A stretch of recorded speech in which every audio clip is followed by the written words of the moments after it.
Hey, what's up, everyone? Let me know what you remember regarding the NASA logo. Now, according to the right there, you see the New Heritage logo, and then from 1959 to 1987, and then 1992, they changed it back and used that logo to the present. Whoops, sorry. They used that to the present. Well, I remember for a while, it looked like what you see in red there, but it and now I have a dual memory of what we see like this. This is the way now NASA's logo is shown to have always been. And I just discovered this flip flop by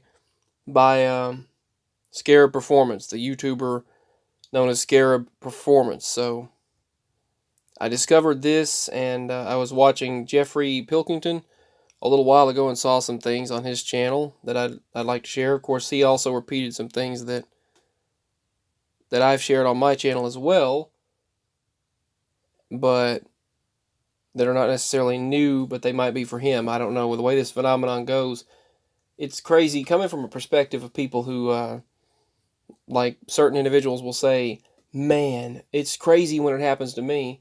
And then there are other people that never experience it, and they don't even get it at all. They don't experience the phenomenon at all. Not one iota. Not one, do they even pay attention to it? Not one bit. Um,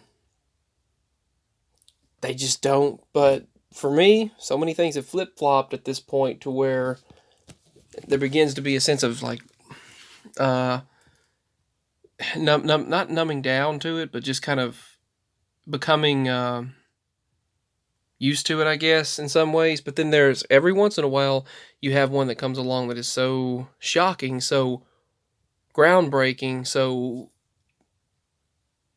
like boom in your face that you can't help but feel like it's something huge, it's a part of something huge.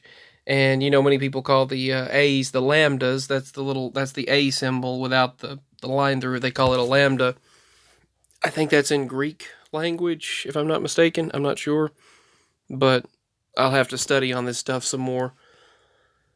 I saw a meteor earlier. I looked outside. I walked outside off the porch and got on the sidewalk. And by the time I got there, I looked up. For some reason, I just started looking up, and a meteor went flying just right past the our street light that comes on at a certain time. It has a light sensor in it, so it comes on in the evening.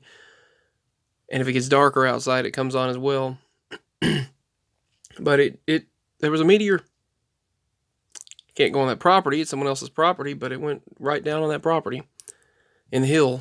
And earlier, this drone thing, I don't know whether to call it a drone or some kind of a spacecraft. I don't know what it was, but it made a loud noise. Mama could hear it as well. Mama felt some shaking, and we might have had an earthquake. I don't know. I'm going to look it up online to see if Tennessee had an earthquake or not. But in our area, we could feel the floor shaking, the ground shaking, and we felt the floor shaking underneath us. Sometimes she's felt the vibrational energy of it and I haven't, and sometimes I felt it and she hadn't. Sometimes we both feel the energy shift or the shaking. People have been talking about energy shifts a lot online too. But a lot of people call NASA never a straight answer because they don't answer the questions. They just leave more questions than answers. But I saw it. We heard that large craft, that very loud craft, and it was in the shape of a triangle, and there were two red lights on it and one white light. And it was surrounded by by some kind of a